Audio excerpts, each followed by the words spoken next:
তো হেই ভিউয়ার্স, কেমন আছেন সবাই? আশা করব সবাই ভালো আছেন। তো আজকে আমরা এক্সপ্লেন করছি নাইস ভিউ মুভিটা। আর এই মুভিটা বানানো হয়েছে খুবই সুন্দর একটা গল্প নিয়ে। তো এই জন্য আমি বলবো ভিডিওটা শেষ পর্যন্ত দেখার জন্য, আর নয়তোবা অনেক কিছুই মিস করে ফেলবেন। তো চলুন কথা না বাড়িয়ে শুরু করি আজকের ভিডিও। তো এই গল্পের শুরুতে আমরা দেখতে পারি জিংহাও নামের একটা ছেলেকে, যে কিনা তার বোনকে নিয়ে হসপিটালে এসেছে। আসলে তার বোনের হার্ট অ্যাটাক হয়েছে, এই জন্য সে তাকে দ্রুত হসপিটালে নিয়ে এসেছে। তবে ডক্টর চেক আপ করে তাকে বলে যে যদি তোমার বোনের অপারেশন আমরা দ্রুত না করতে পারি তাহলে তোমার বোনের মৃত্যু হয়ে যাবে। আসলে আমরা জানতে পারি জিংহাওয়ের মায়েরও হার্টের সমস্যা ছিল, আর সেখান থেকেই তার বোনেরও এই হার্টের সমস্যাটা হয়েছে। তার মায়েরও এই হার্টের রোগেই মৃত্যু হয়েছিল। আর তাছাড়া একটা সময় তার বাবাও তাদেরকে ছেড়ে দিয়ে চলে গিয়েছিল। আর এই জন্য প্যারেন্টস চলে যাওয়ার পরে জিংহাওয়ের বোনকে সেই দেখাশোনা করে। তার বোনের জন্য সেই তার দুনিয়া, আর তার জন্য তার বোনই তার দুনিয়া। আমরা জানতে পারি জিংয়ের একটা মোবাইল রিপেয়ারিংয়ের শপ আছে, যেই শপের নাম হচ্ছে নাইস ভিউ। আর এটার মাধ্যমে সে এত টাকা ইনকাম করে ফেলে যেটা দিয়ে তার সংসার আরামসে চলে যায়। তবে একদিন রাতের বেলায় তার একটা বন্ধু তাকে একটা গোপন জায়গায় নিয়ে আসে। এটা ছিল একটা ওয়্যার হাউস। আর এই ওয়্যার হাউসের মধ্যে কাপড় সরিয়ে সে তাকে বক্সেসের একটা বিশাল বড় পাহাড় দেখায়। জিংয়ের ফ্রেন্ড তাকে বলে যে এই বক্সগুলোর মধ্যে 1 লাখ মোবাইল ফোন আছে, যেগুলো রিজেক্ট হয়ে গিয়েছে। আর তাছাড়া এটার যে মালিক ছিল তাকেও জেলের মধ্যে ভরে দেওয়া হয়েছে। সে কবে বের হবে এটা কেউ জানে না। এখন এই মোবাইলগুলো এই জন্য ময়লার মতো এখানে পড়ে আছে। এখন যদি তুমি এই মোবাইলগুলো কিনে ফেলো তাহলে এই সবগুলো মোবাইল তুমি 1 লাখ টাকায় পেয়ে যাবে। আর এগুলোকে রিপেয়ার করে তুমি একটা ভালো দামে সেলও করতে পারবে, যেখানে তোমার অনেক লাভ হওয়ার সম্ভাবনা আছে। এখন এত বড় একটা অপরচুনিটি শোনার পরে জিং কোনোভাবে এটাকে হাতছাড়া করতে চায় না, কারণ তার এমনিতেও টাকার দরকার। তার বোনের অপারেশন করতে তার অনেক টাকা লাগবে। তবে এখন যেহেতু তার কাছে এতগুলো টাকা নেই, সে 1 লাখ টাকা দিয়ে এতগুলো মোবাইল কিনতে পারবে না। এই জন্য সে একটা মোবাইল পকেটে করে বাসায় ব্যাক করে, কারণ সে চেক করে দেখবে এটা ঠিক করা যায় কি না। আর এরপর সে বাসায় ব্যাক করে মোবাইলটাকে ঠিক করার ট্রাই করে, আর ফাইনালি সেই মোবাইলটাকে ঠিক করেও ফেলে। এই জন্য পরদিন সকালবেলায় সে ব্যাংকে চলে আসে, কারণ সে ব্যাংক থেকে লোন নিয়ে সেই সমস্ত মোবাইলগুলো কিনতে চায়। কারণ এটা হচ্ছে তার জন্য একটা গোল্ডেন অপরচুনিটি, এটা সে কোনোভাবে মিস করতে চায় না। এখন ব্যাংক থেকে সমস্ত লোনের কাগজপত্র সাইন করে জিং চলে আসে একটা সেকেন্ড হ্যান্ড মোবাইলের শপে। এখানে এসে সে যেই ফোনটা রিপেয়ার করেছে সেই ফোনটা দোকানের মালিককে দেখায়। আর দোকানের মালিক এই ফোনটা দেখার পরে কিনতে রাজি হয়ে যায়, কারণ এই ফোনটা খুবই ভালো কন্ডিশনে ছিল। তবে জিং তাকে বলে যে আমার কাছে এমন অনেকগুলো ফোন আছে, এগুলো বিক্রি করে আমরা দুজনেই অনেক টাকা ইনকাম করতে পারি। আর যখন তারা প্রাইস হিসেব করে এখানে জিং তার সমস্ত মোবাইলের দাম ক্যালকুলেট করে, তখন সে ফাইনালি বুঝতে পারে যে সমস্ত মোবাইলগুলো বেচতে পারলে সে 10 লাখ টাকার মতো লাভ করতে পারবে। এটার জন্য সে খুবই হ্যাপি হয়ে যায়, কারণ এই টাকা দিয়ে সে তার বোনের চিকিৎসা করতে পারবে। আর এতগুলো টাকার জন্য তার লাইফটাও খুবই ইজি হয়ে যাবে। এখন এতবার একটা সুযোগ তো জিং হাতছাড়া করতে চাইবেই না। এই জন্য সে সমস্ত মোবাইলগুলো কিনে সেগুলোকে রিপেয়ার করা শুরু করে। সে প্রত্যেক দিন 2-3টা করে রিপেয়ার করে। এমন করে সে 8-10টা মোবাইল রিপেয়ার যখন করেছিল, তখনই সরকার অ্যানাউন্স করে বলে দেয় যে এখন থেকে এই দেশের মধ্যে না কেউ সেকেন্ড হ্যান্ড ফোন কিনবে, না কেউ সেকেন্ড হ্যান্ড ফোন বিক্রি করবে। যদি কেউ এমনটা করার ট্রাই করে তাহলে সেটা অপরাধ হিসেবে গণ্য করা হবে। আর এই ব্যাপারটা শোনার পরে জিংয়ের মাথায় যেন আকাশ ভেঙে পড়ে। তবে তবুও শাটার বন্ধ করে সে মোবাইলগুলো রিপেয়ার করতো। আর যখন একদিন সেই মোবাইলগুলো নিয়ে সেই ওনারের কাছে যায়, মানে সেই সেকেন্ড হ্যান্ড মোবাইলের শপের ওনারের কাছে যায়, তখন সেই ওনার তাকে সরাসরি না করে দেয়। সে বলে যে এই ফোনগুলো এখন আর আমরা ক্রয় বিক্রয় করতে পারি না, কারণ এগুলো এখন অপরাধের মধ্যে পড়ে। সো এগুলো আমি তোমার থেকে কিনতে পারবো না।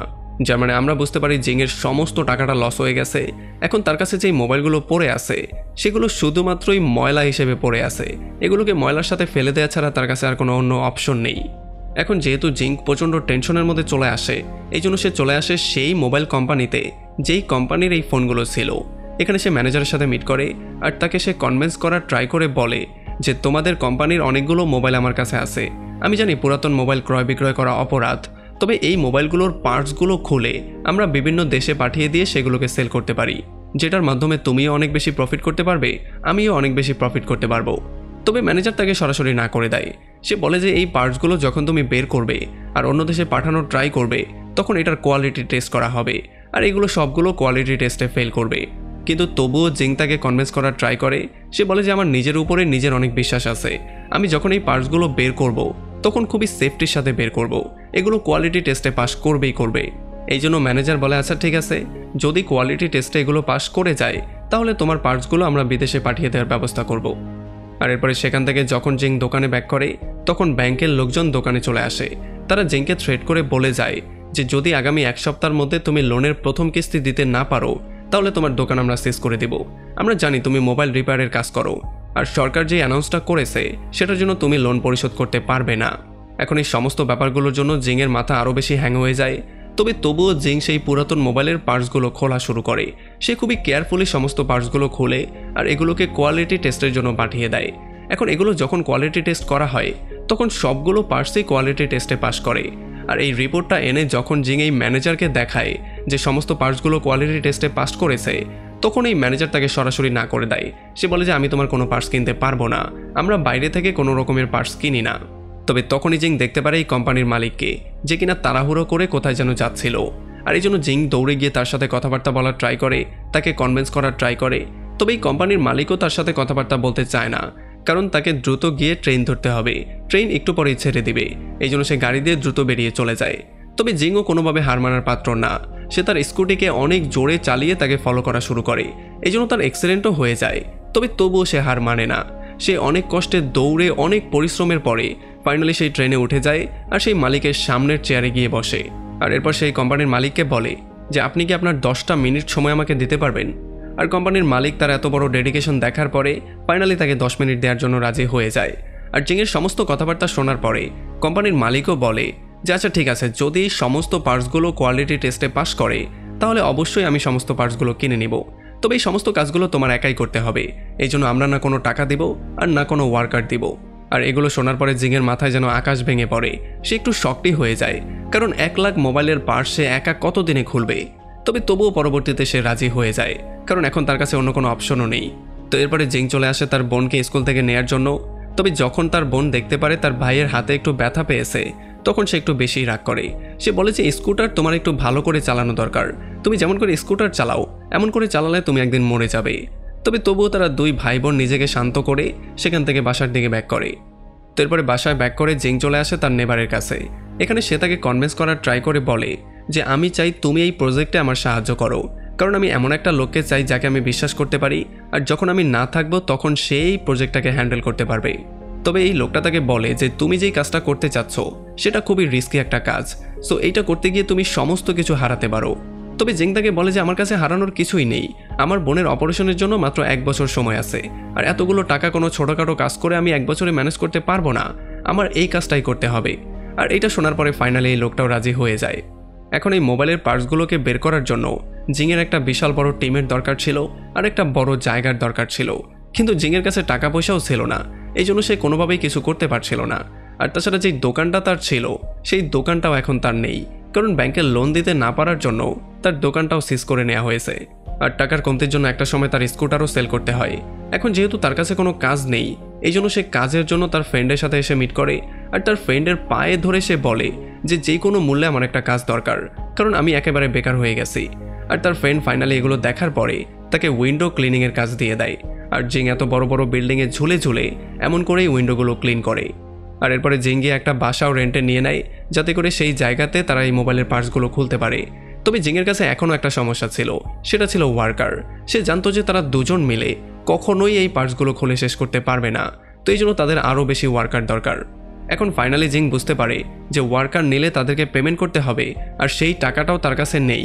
এই জন্য সে এমন মানুষকে খুঁজে বের করার ট্রাই করে যাদের কাছে না টাকা আছে না কোনো কাজ আছে। সে সিদ্ধান্ত নেয় সে এমন লোককে খুঁজে বের করবে যারা তার সাথে পার্টনারে কাজ করতে রাজি হবে আর যারা মোবাইল সম্পর্কে খুব ভালো জানে। আর এমন করেই সে একটা মেয়ের সাথে মিট করে। আসলে এই মেয়েটা একটা সময় ইলেকট্রিক কোম্পানিতে কাজ করত, তবে কোম্পানিতে একটা বিশাল বড় ব্লাস্টের পরে এই মেয়েটাকে কোম্পানি থেকে বের করে দেওয়া হয়েছে, কারণ তার কানের মধ্যে বিশাল বড় একটা প্রভাব পড়েছিল। এই জন্য সে খুব ভালো করে শুনতে পারে না। এখন সে কোনো রকমের ছোটোখাটো কাজ করে তার জীবিকা নির্বাহ করে। এই জন্য জিং তাকে তার টিমের মধ্যে নিয়ে নেয় আর সে তাকে ট্রেন করা শুরু করে। আর জিং তাকে ইশারাতে বলেও দেয় যে আমরা অনেকজন মিলে একসাথে কাজ করব আর অনেক টাকা ইনকাম করব। আর অনেকগুলো টাকার কথা শোনার পরে ফাইনালি এই মেয়েটাও রাজি হয়ে যায়। আর এরপরে জিং চলে আসে একটা বক্সারের কাছে। আমরা জানতে পারি সে একটা সময় খুবই ভালো বক্সার ছিল। সে এত সুন্দর ফাইট করত যে তার ফাইট দেখার জন্য লাখো মানুষ ভিড় করত। তবে একটা সময় যখন সে ফাইট করছিল তখন ফাইটের মধ্যে ভুল করে তার সামনের লোককে সে খুন করে ফেলে। এই জন্য তাকে জেলে নিয়ে যাওয়া হয়, তার সমস্ত কাজকর্ম বন্ধ করে দেয়া হয় আর তাকে কখনো ফাইটও করতে দেয়া হয় না।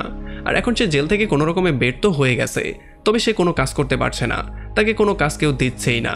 আর এই জন্য জিং তাকেও তার টিমের মধ্যে নিয়ে নেয়। আর এরপরে জিং চলে আসে আরও একটা লোককে কনভিন্স করার জন্য যে কিনা বিয়ে করতে চায়, তবে তার কাছে বিয়ে করার মতো টাকা পয়সা নেই। এই জন্য জিং তাকেও কনভিন্স করে ফেলে আর তাকেও তার টিমে নিয়ে নেয়। এমন করে 4-5 জনকে এক জায়গায় করে সে ফাইনালি একটা টিম বানিয়ে ফেলে। আমরা জানতে পারি তারা প্রত্যেকেই যার যার ফিল্ডে এক্সপার্ট ছিল, তবে এখন কোনো না কোনো কারণে তারা কাজ পাচ্ছে না। এই জন্য তারা সবাই মিলে এই কোম্পানিতে কাজ করে, একসাথে তারা কাজ করে গ্রো করার চিন্তা ভাবনা করে, আর তাদের কোম্পানির নাম দেওয়া হয় নাইস ভিউ। আমরা দেখতে পারি জিংও অনেক বেশি পরিশ্রম করে, কারণ যে কোনো মূল্যে তার বোনের অপারেশন তার করাতে হবে। এতগুলো টাকা সে কোনোভাবেই ম্যানেজ করতে পারছিল না। এই জন্য দিনের বেলা সে উইন্ডো ক্লিনিংয়ের কাজ করে আর রাতের বেলা এসে মোবাইলের পার্টসগুলোকে খুলে। এমন করে করেই সে দিনগুলো পার করছিল। এরপরে একদিন জিং আর তার বোন সেই লোকের বিয়েতে আসে যেই লোকটা বিয়ে করতে চাইছিল। এখানে তারা অনেক ফুর্তি করে, অনেক আনন্দ করে। এরপরে ফাইনালি রাতের বেলায় যখন তারা ব্যাক করে তখন তারা দেখতে পারে তাদের ঘরের সামনে একটা নোটিশ ঝুলছে। এখানে ঘরের মালিক বলে দিয়েছে যে বিগত 3টা মাস তুমি ভাড়া দাওনি, এখন যদি তুমি ভাড়া না দাও তাহলে তুমি এখানে থাকতে পারবে না। এখন এগুলোর জন্য জিংয়ের মনটা আরও বেশি ভেঙে যায়, কারণ থাকার মতো তার কাছে অন্য কোনো জায়গাও নেই। এই জন্য সে তার বোনকে নিয়ে তার ফ্যাক্টরিতে চলে আসে, যেখানে তারা সবাই মিলে মোবাইলের পার্টসগুলো খুলতো। এখানে বক্স দিয়ে সে তার বোনকে একটা বেড বানিয়ে দেয়। তবুও তার মনটা খুবই খারাপ ছিল, কারণ তার বোন অসুস্থ হওয়া সত্ত্বেও সে তার বোনকে ফ্যাক্টরির মধ্যে এনে রাখছে। এখন তাছাড়া সে কিছু করতেও পারবে না, কারণ তার কাছে করার মতো কিছুই নেই। এখন টাকা পয়সা না হওয়ার জন্য জিং এই ফ্যাক্টরির ভাড়া পর্যন্ত দিতে পারছিল না। এই জন্য ফ্যাক্টরির মালিক একদিন এসে তাকে ওয়ার্ন করে দেয় যে যদি আগামী 1 সপ্তাহের মধ্যে তুমি টাকা পরিশোধ না করো তাহলে তোমাকে এই ফ্যাক্টরিও ছাড়তে হবে। এখন এগুলোর জন্য জিং আরও বেশি আপসেট হয়ে যায়। তো এই জন্য সে গিয়ে মিট করে কোম্পানির ম্যানেজারের সাথে। এখানে ম্যানেজারের কাছে সে অনেক রিকোয়েস্ট করে কিছু টাকা পয়সা চায়, তবে ম্যানেজার তাকে সরাসরি না করে দেয়। সে বলে যে আমাদের বস অলরেডি তোমাকে সমস্ত ব্যাপারটা বুঝিয়ে দিয়েছে, সো এই জন্য আমি তোমাকে কোনো টাকা পয়সা দিতে পারবো না। আর এই ব্যাপারটার জন্য জিংয়ের মন আরও বেশি আপসেট হয়ে যায়। এই জন্য সে তার সমস্ত কর্মচারীদেরকে বলে দেয় যে তোমরা এতদিন আমার জন্য কাজ করেছো, তোমাদেরকে আমি এতদিন পর্যন্ত একটা টাকা পর্যন্ত দেইনি। আমি জানি না সামনেও তোমাদেরকে টাকা দিতে পারবো কিনা, শুধু আমার কাছে একটা স্বপ্ন আছে, আমি জানি না সেটাও পূরণ হবে কিনা। এখন তোমরা চাইলে আমার সঙ্গ দিতে পারো, অথবা এখান থেকেই তোমরা আমাকে ছেড়ে চলে যেতে পারো। তবে আমরা দেখতে পারি তারা সবাই সিদ্ধান্ত নেয় তার সঙ্গ দেওয়ার। আর এই জন্য জিং বলে যে এখন এই ফ্যাক্টরিও আমাদেরকে খালি করতে হবে, কারণ টাকার অভাবে এইটার ভাড়াও আমি দিতে পারছি না। আর এই জন্য সবাই মিলে তাদের ফ্যাক্টরিটাকে খালি করে ফেলে আর সমস্ত জিনিসপত্রগুলো যার যার বাসায় নিয়ে যায়। এখন সবাই যার যার বাসা থেকেই কাজ করা শুরু করে। তবে জিংয়ের কাছে তো কোনো বাসাও নেই, সে তো ফ্যাক্টরিতেই তার বোনকে নিয়ে থাকতো। এখন সে করবেটা কি? এই জন্য জিং ফাইনালি একটা নার্সিং হোমে চলে আসে আর তার বোনকে নিয়ে এখানেই থাকা শুরু করে। এখন জিং প্রতিদিন সকালবেলা গিয়ে উইন্ডো ক্লিনিংয়ের কাজ করে আর রাতের বেলা এসে এই পার্টসগুলোকে খুলে। এমন করে করে তারা সবাই মিলে ফাইনালি সমস্ত পার্টসগুলো খুলে শেষ করে ফেলে। আর তারা সবাই মিলে ফাইনালি সমস্ত পার্টসগুলোকে প্যাকেট করে সেগুলোকে কোয়ালিটি টেস্টের জন্য পাঠিয়ে দেয়। তো এর কয়েকদিন পরে তাদের সবাইকে কোম্পানিতে ডাকা হয় আর জিংকে এই কোম্পানির মালিক বলে যে তোমাদের সমস্ত পার্টসগুলো আমরা কোয়ালিটি টেস্টে পাঠিয়েছিলাম আর সমস্ত পার্টসগুলো কোয়ালিটি টেস্টে পাসও করেছে, এই জন্য আমি তোমাকে 2 বছরের কন্ট্রাক্ট দিতে চাই। এইটা শোনার পরে তারা সবাই খুবই হ্যাপি হয়ে যায়, কারণ তাদের পরিশ্রম ফাইনালি সার্থক হয়েছে। আমরা দেখতে পারি জিং এসে তার বোনের সাথে ওই ব্যাপারটা শেয়ার করে আর তারা দুজন এখানে সেলিব্রেট করে। আর এখন যেহেতু সে অনেকগুলো টাকা পেয়ে গিয়েছে এই জন্য সে তার বোনের চিকিৎসাটাও করে ফেলে। আর এমন করে করেই পুরো 6টা বছর পার হয়ে যায়। আর 6 বছর পরে আমরা দেখতে পারি এখন জিং কোটিপতি হয়ে গেছে। আসলে সে যে নাইস ভিউ কোম্পানিটা দাঁড় করিয়েছিল এখন সে হচ্ছে সেটার সিইও। সেটা এখন অনেক বড় একটা কোম্পানি হয়ে গেছে আর জিংয়ের নামে একটা রেকর্ডও হয়ে যায়, সে ছিল সবচেয়ে ইয়াং সিইও। আসলে জিং এগুলো করতে পেরেছিল এই জন্য কারণ তার মধ্যে একটা ইচ্ছা ছিল, সে সবসময় কিছু একটা করতে চাইতো। আর এত সুন্দর একটা মেসেজ দিয়ে এই পুরো মুভিটা এখানে শেষ হয়ে যায়। তো আমাকে কমেন্ট করে জানান কেমন লাগলো ভিডিও। যদি ভালো লাগে তাহলে অবশ্যই একটা লাইক করবেন, আর যদি এখনও আমাদের চ্যানেলটা সাবস্ক্রাইব করে না থাকেন তাহলে প্লিজ করে ফেলুন। তো আমাদের দেখা হবে অন্য কোনো ভিডিওতে অন্য কোনো একদিন। Till then take care.